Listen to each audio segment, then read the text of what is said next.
We've got a new box of Kill Team, and today I want to show you how to paint one of the Vespids. Transformed it a little bit with like this flamer bit from Deadly Print Studio. So I will give you a full guide on how to paint one of these. And then in the end, I will share 6 different color schemes on how to paint them differently to give you some inspiration, because maybe you don't want exactly that one to be your army, but you have like a unique idea in your head, and this maybe can be of some kind of an inspiration to you. So stick through to the end, and let's start with the painting.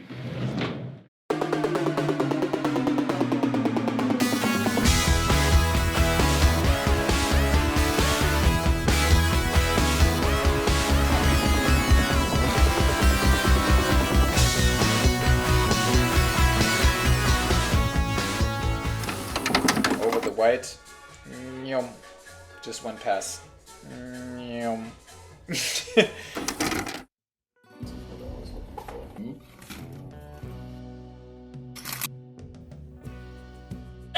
Let's go! Alright, so I've already prepared a second one as a reference and wanted to show you this black and white undercoat basing method, where I'm basically priming the model in black and in white to already have like the brighter parts that we're going to use for the OSL later ready, so that we don't have to paint white over black.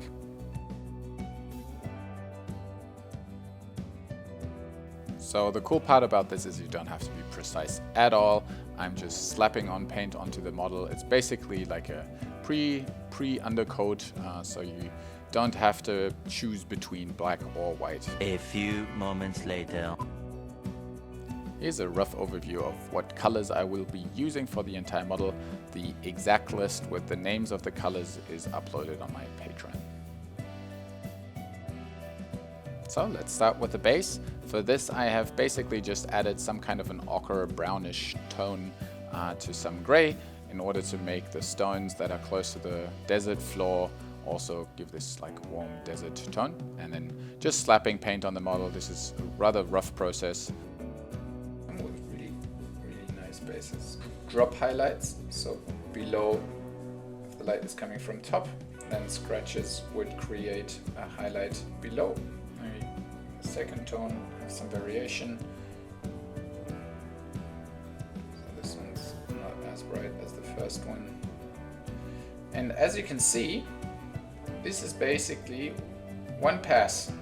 So our, how did I call it? Brush zenithal. This is helping us here, because we already have a brighter tone up there, darker one up there. So I'm gonna give it some more structure.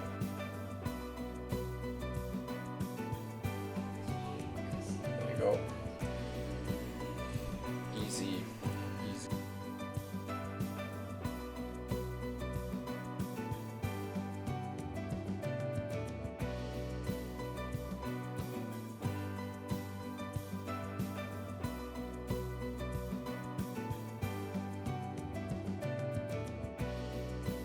Next up is the skin tone. For this I'm using a very dark purple tone, basically as a kind of a base coat first of all, and then later on we will be slowly adding more and more highlights.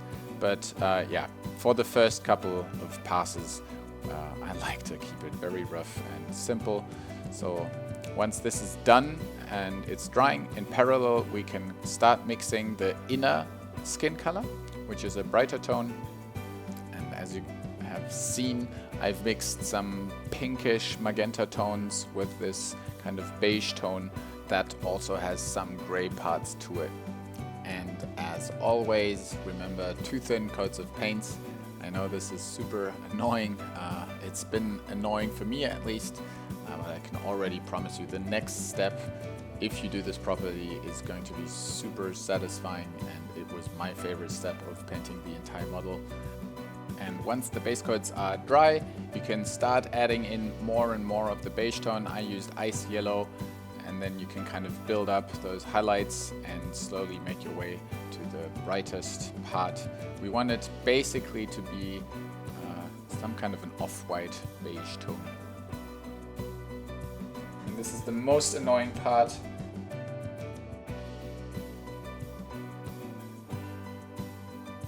That's a whole bunch of minis, yes. Please do it with an airbrush for your own sake. I am painting a single mini tonight for entertainment purposes. But if you have access to an airbrush, please people, use an airbrush for your own sanity. Oh, I already can't wait for the step. Like, I hate doing this, obviously. Priming a bright color over dark underground. But I already can't wait for the moment when we will put all the reds into the recesses. You see that?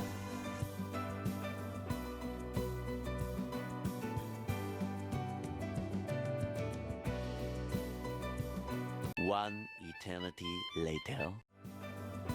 Okay, so now comes the reward for the hard part. We're taking a magenta tone, mixing in some pinks, and then I am diluting it with just water, quite a lot, so it's about 50-50. You can see how thin it is, and we will add even more water. So now it's basically like a wash, and we will just apply it over the bright skin tones that we did before. And look at that, it's painting itself. So all the hard work we did before is now paying off.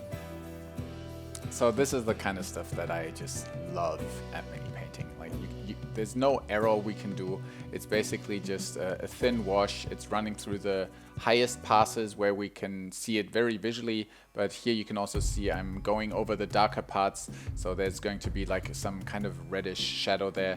It's super sloppy. You don't have to be talented to paint like this, but it still looks great. And yeah, I'm adding it to some kind of the recesses of the dark armor too, and it's blending the bright tones and the darker ones together.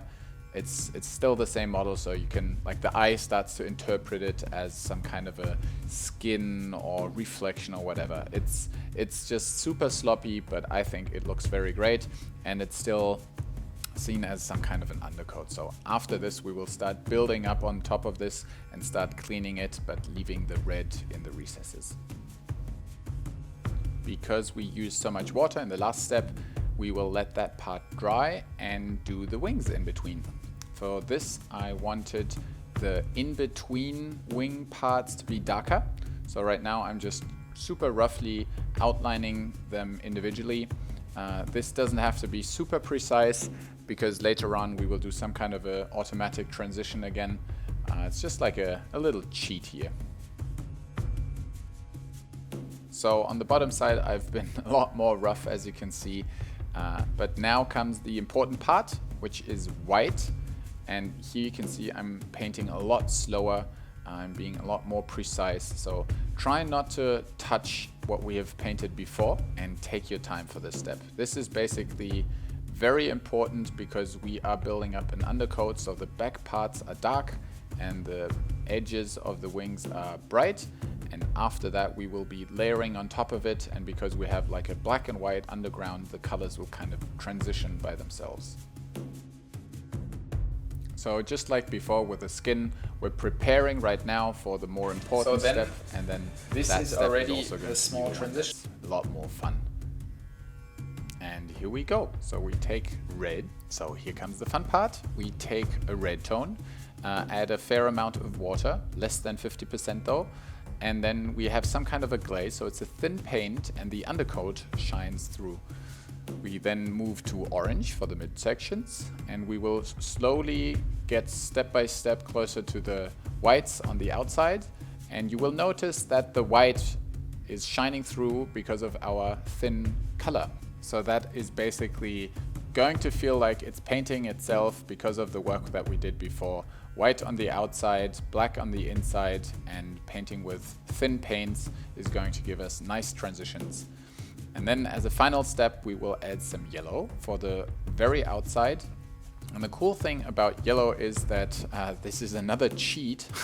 It will not kind of stick to the dark surfaces that we've prepared before, but it will stick very well to the bright surfaces. So you can paint relatively fast, as you can see here, without caring too much about the precision. The precision comes from the white that we've painted before. So you can slowly add more and more layers of the yellow, and you can play around with how far it's kind of overlapping with the orange. That's a matter of taste. For me, I have found this technique to be something why I love to return to the painting desk and return to painting and continue with a project. It's just super satisfying to paint. I'd highly recommend trying this black and white undercoat and kind of making cool transitions with any color. Done. That's what we do for the wings. Now back to the skin.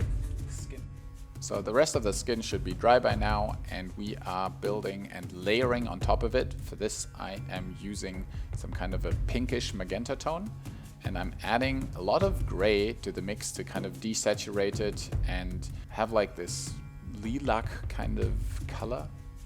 So now we can correct all of the fast painting and the quick processes from before, and we're just picking up the volumes and slowly building on top of it. And we want to push the color again with some ice yellows or a warm, not a pure white tone, and push it further and make it always a little bit brighter and kind of try to keep the red recesses.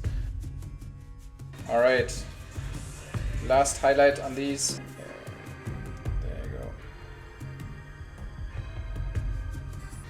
Seems like I had a lot of fun painting this step.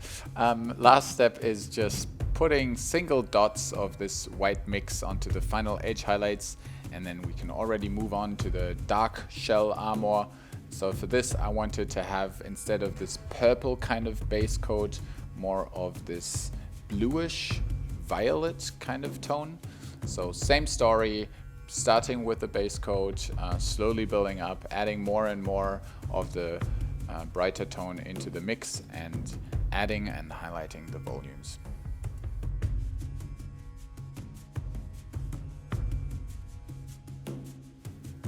To make them stand out from the rest, I will be adding some light blue into the mix and edge highlighting the final bits and sharpen the edges. Life is a speed paint. Get on the motorboat, baby.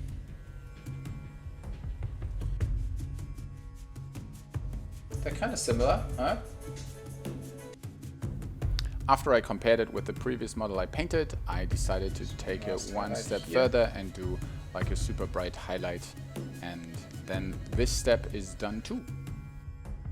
So for the weapon, I'm taking some turquoise, starting quite dark, and as in the previous steps, slowly starting to build up the volumes, adding in more and more of this mint and turquoise tones, trying to catch some of the edges. But in total, I try to keep it quite dark so that the flame that we will be doing later on can kind of shine and there's some difference in the brightness. We're getting closer and closer to the best part. And for the preparation of the OSL, I'm picking out some of the surfaces that are directed towards the source of the light with pure white. This is doing the same as we did before with the wings, so it's like a bright undercoat that will help us empathize those areas to be lighter and easier to paint on compared to the darker areas. If you have an airbrush at hand, you can obviously use an airbrush for this step with the preparation of the OSL, but I wanted to do a tutorial that is available for everyone, and not everyone has an airbrush, so I thought I'd try it with a brush. And before doing the OSL, I went into the rust section, took up some oils and added them around some of the bolts on the base. Now here comes the part you've probably been waiting for. If you haven't skipped to the best part, I'm glad you've waited. Your patience is amazing. So what we are going to do with the OSL is filter with thin fluor paints over the base coat that we've established before.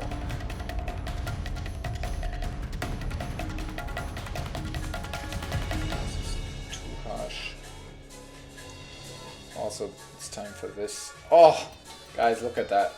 Isn't that satisfying? Over the white. Yum. just one pass.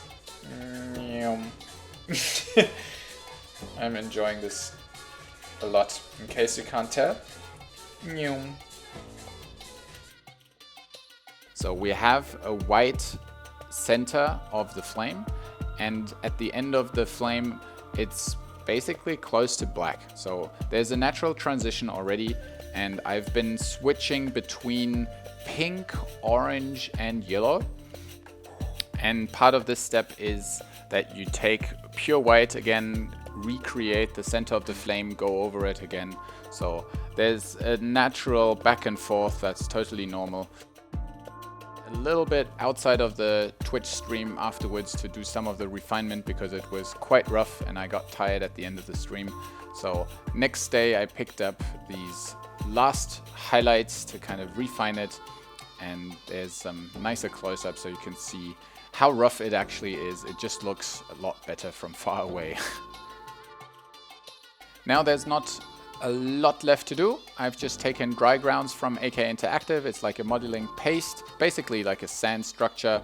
Put it all over the base, and because it's much too bright on the back side of the model, I've also used some pigments to kind of give it a tint, and I've used a more orangey yellow tone and a rust tone, so it gives this a natural transition. Give it a black base rim, and then let's have a look at the final results.